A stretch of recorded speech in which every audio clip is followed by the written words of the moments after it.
morning, good morning, good morning! And today is Thursday, September 14. At unang may pasok na yung alaga ko.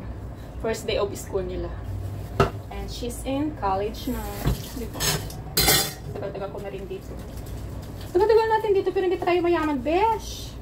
Naantay pa rin natin si si Datong. Si maraming Datong. Kailangan sipag. Magsipag tayo mag-vlog. Baka dito tayo makaipon. Char. No, I'm trying my best na makaipon. And nagluto ako ng lunch niya kasi maaga siyang nag-lunch, 11. And ayan ang aking niluto para sa kanya. Fried rice at yung fish is galunggong. Hindi naman niya alam ng galunggong yun. Yun yung niluto kong Spanish galunggong. Fried rice. Sarap naman siya kasi nirehit ko tapos nilagyan ko ng sweet soy sauce. Tapos nag-fried rice ako. Halos maubos naman niya. Pero sa akin, yes. Yan. Tomatoes with eggplant. Sa alamang. Iprito ko sana yung ano ko. Yung aking tuyo. Yung tuyo, pero hindi na lang kasi nag-aalamang ako. And I hope nasa maganda kayong palagayan.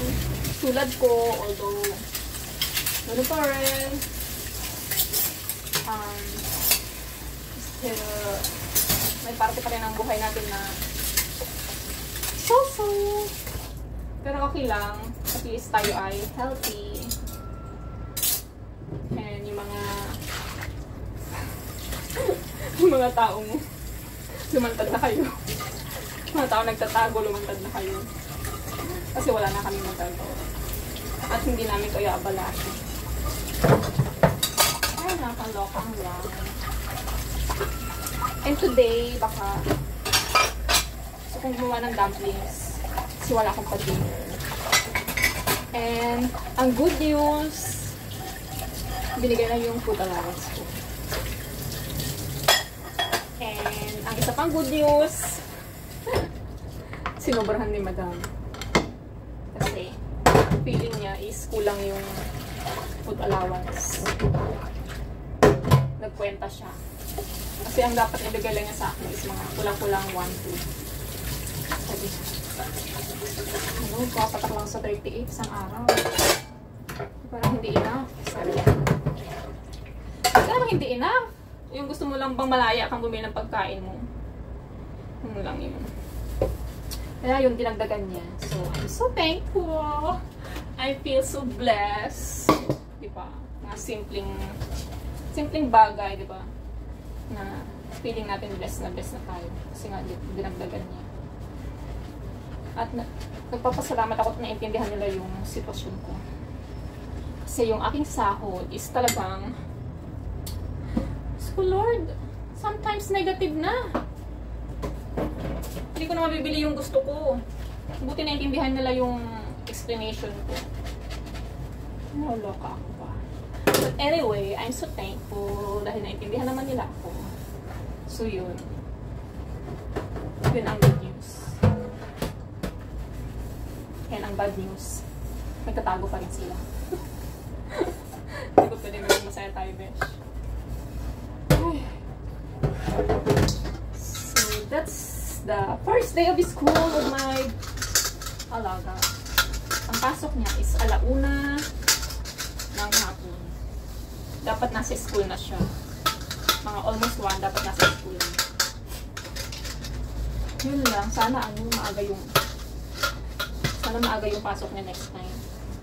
Para wala akong lulutuan ng lunch. Ang hirap din yung makika mag-isip ng papakain. So, yun lang mga besh. I just share my blessing, my good news. And sana matuwa kayo sa good news ng buhay ko.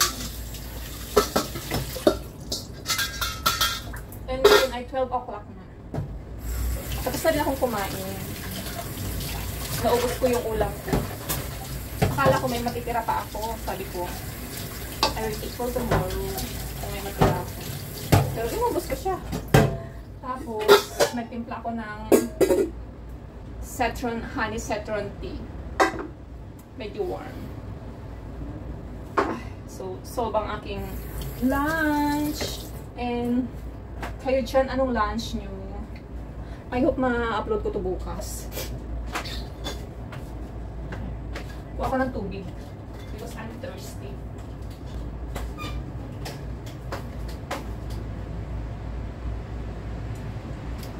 Kaso nga lang,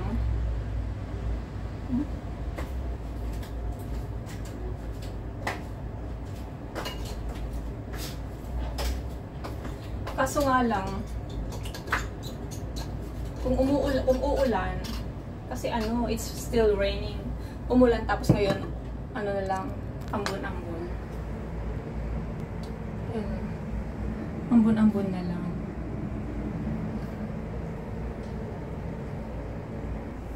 Depende kung malakas yung ulan, hindi ako bababa.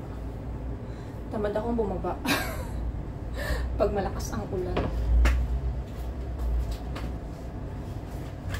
Yun, alam nyo, kailan ba yung last vlog? Ano ba yung last vlog ko? Ay, also, ano ba yung last vlog ko?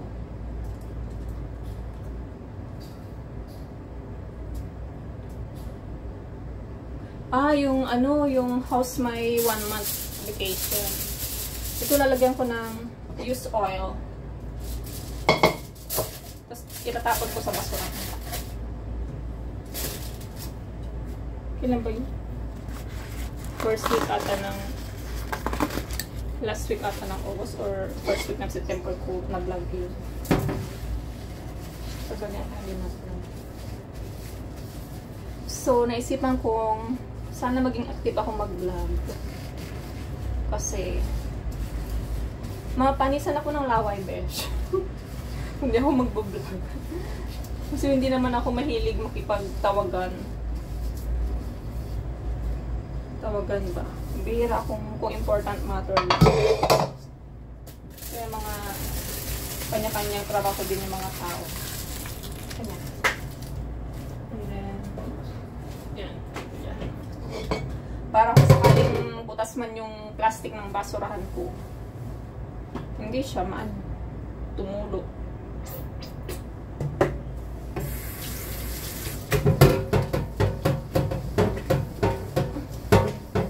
Yung aso namin, maarte. Kagabi pinakain ko siya. My gosh. Halos 2 oras na ayaw pa rin. Konti pa lang yung ano. Sinubusubuan ko na siya. Kunti pa rin yung kinain niya. Pero pagdating ng ama niya, saka siya kumain. Nakalo. Sabi ko, halos 2 oras ko na yung pinakain. Sabi ko, ayaw pa rin ubusin. Tapos nung pagkatapos kong maligo, pinakain ko ulit. Sabi ko, I'm trying to feed him again. But, ayaw pa rin niya. Sabi ko, tinagalog ko na. Joke. Ayaw pa rin niya, sabi ko ba? Sabi naman ni, sabi niya, ganun din, ganun sa even daw siya. Kahit daw siya, nung nasa bakasyon ako. Ganun din daw, inaantay yung lalaki. Ito talaga, kasi ayaw kong isipin nila na ano ba, na tamad kong pakainin yung aso nila. Parang feeling ko pagod na pagod tuloy ako nagpakain sa kanya. Ay. Ginawa ko naman ang lahat. Nilaro ko pa siya. Ayaw talaga niya kumain. Inaapit talaga niya yung ama niya. Sabi niya kanina, bigyan mo lang ng pagkain mamaya, sabi niya. Kung hindi niya kainin, antayin niya yung ama niya. Antayin niya yung ama niya na pagkain sa kanya. At least. Sabi, kakain naman yan pag talagang gusto kong. Pero kung talagang magdradrama siya, Antayin niya yung amoy. And that's it.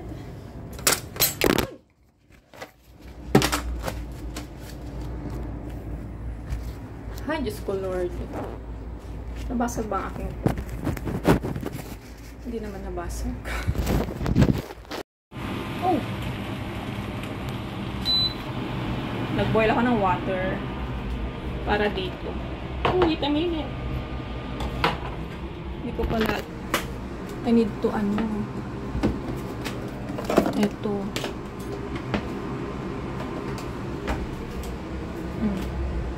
Para matanggal yung para mabilis matanggal yung oil. Pero konti na lang. Ay, hopefully makatulong.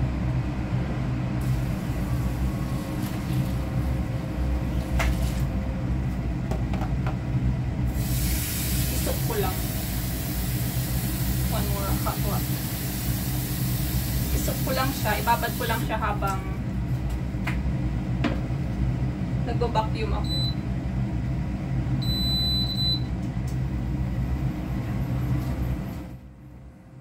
Kasi maitim yung nakuha ko dito. Ano ba? Ito yung pinalakasan namin. Kasi dati 1 lang kahit nagpa-fry ako. 1 lang. One time, dumating sila. Nagprito ako ng fish. Pinalakasan ni babae kasi maamoy. Nilagay niya sa 4. Tapos napansin ko, ayun, masyadong tumulo. Yung parang grasa ba.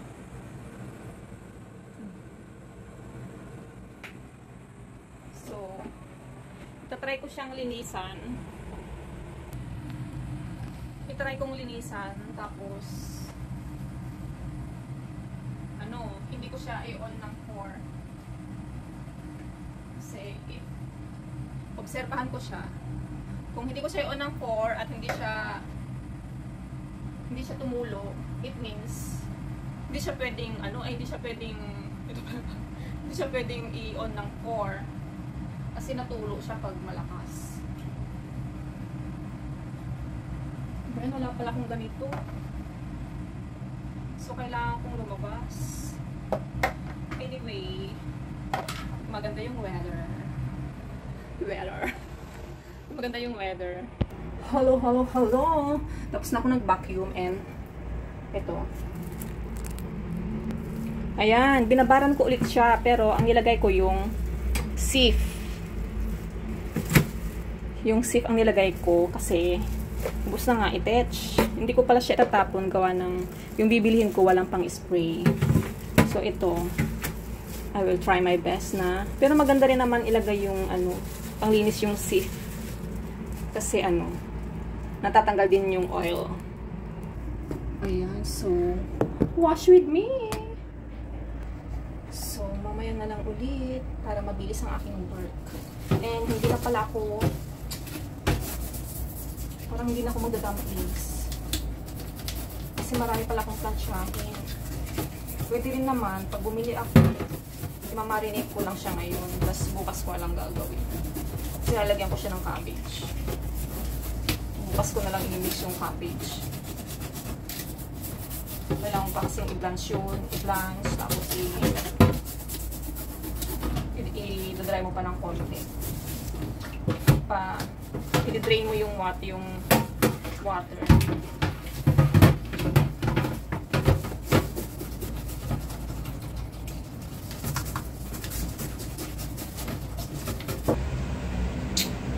At natapos ko na ang aking, ano bang tawag nito? Strainer ng ito. I-dry ko muna siya. And nakapag-slice na din ako ng kanilang watermelon. Lalagay ko muna sa freezer. Living room. At ako ipupunta muna sa market. bibili ng Diyos, nagtambal na. Bibili ako ng ano,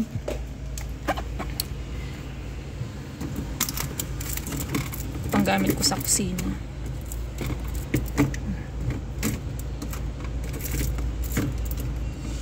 Anong kanilang alaman ng ref nila. May lagay na nga yung isang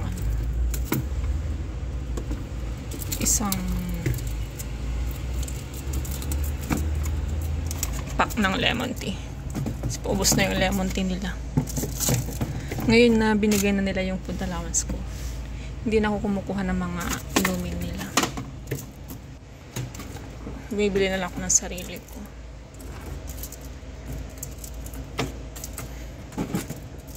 Pero sa sobrang bait nila, pwede pa raw ako kumain sa gabi. Kasi hindi naman sila, bihira silang, hindi sila nagla-lunch dito. Kung nagla-lunch man, take out. Ano ba yung ano ba? Pagkain ni Doggy. Diyan muna siya yung pagkain ni Doggy. Chan. Palagay ko yung lemon tea, Chan.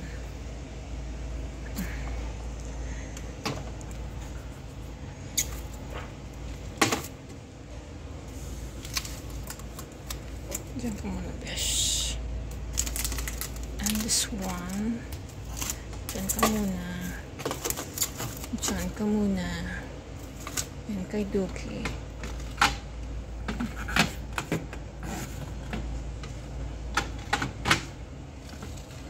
Ayan. So may space na para sa kanilang fruits. Kunin ko yung isang lemon tea. Stop it, yun. Ayan. Oh.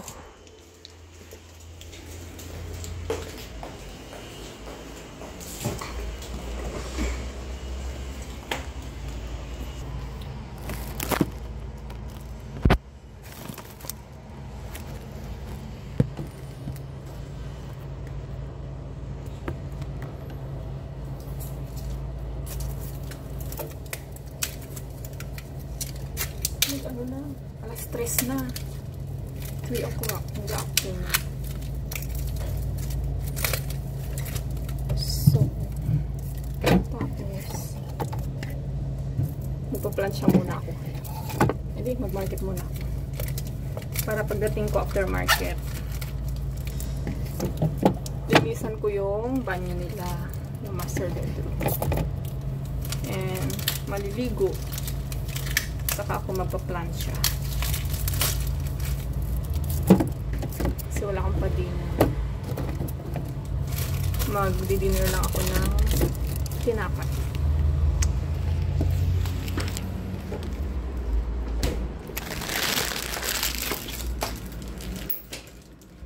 Or marami kasi akong planchahin. Hindi ko siya matapos ng isang oras.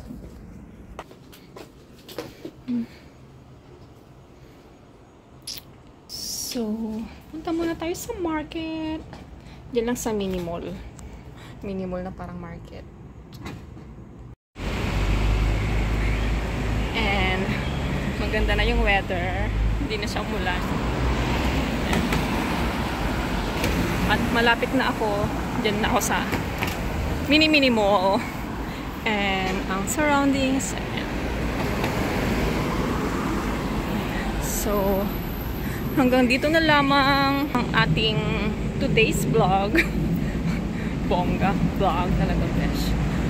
And I hope nasa mabuti kayong kalagayan and live life to the fullest. Square and until my next one.